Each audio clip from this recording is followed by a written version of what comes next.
I turned it over to Uber. Took Uber 10 weeks to cooperate with the police request for the rider info. 10 weeks. 10 weeks. 10 weeks. 10 weeks. Not bad. Oh, Now the scary thing is, if I got a screwdriver in the side of the neck, and I was on life support, and my family were, I don't know, maybe they'd be crying, I don't know. It would still have been 10 weeks. That's too much. And I wondered why that was. I worked for Uber. Why does it take 10 weeks to go to the police?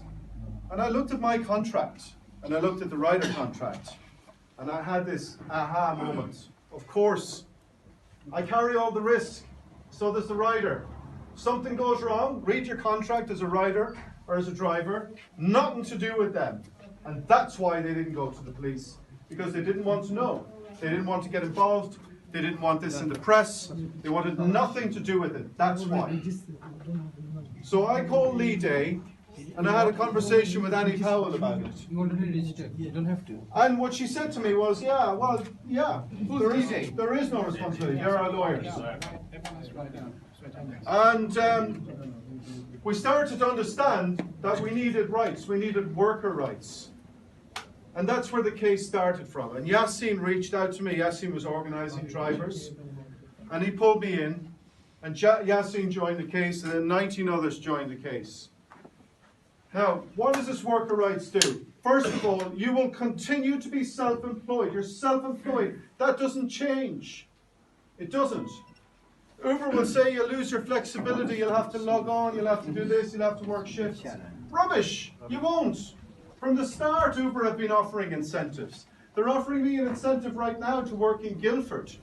So they're able to guarantee, when we went up to Leeds, they guaranteed fares per hour up in Leeds. So they're able to do it when they want to, but they're not able to put a floor in the market and guarantee us minimum wage. Well, we have a right to it. The court found that. Minimum wage for every hour that you're logged on. Because you're a worker. Now, why does this worker status exist?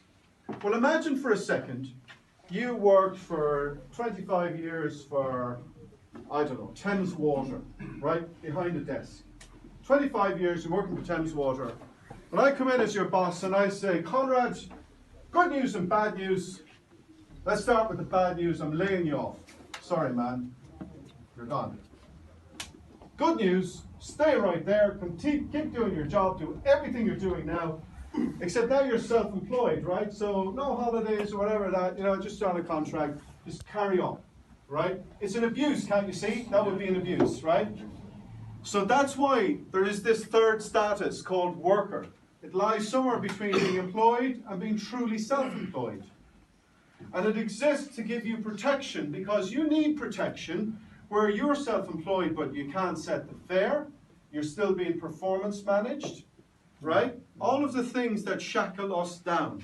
We don't know where we're going. We don't know where you're going, don't know who the customers. Say I own my customers, these are all my customers, I don't even know their names, for God's sake. Right? I'm not really running my business in the truest sense. And that's why Uber takes the money, Uber makes the deductions that they want to make. That's why you have this protection, because it's about control. They control the game. Because they control the game, we're entitled to be legally defined as workers. And what does that give us? It gives us the minimum wage. Who here aspires to earn the living wage? Well, not me. But I'll tell you what, right now I'll take it, because I'm not making the minimum wage.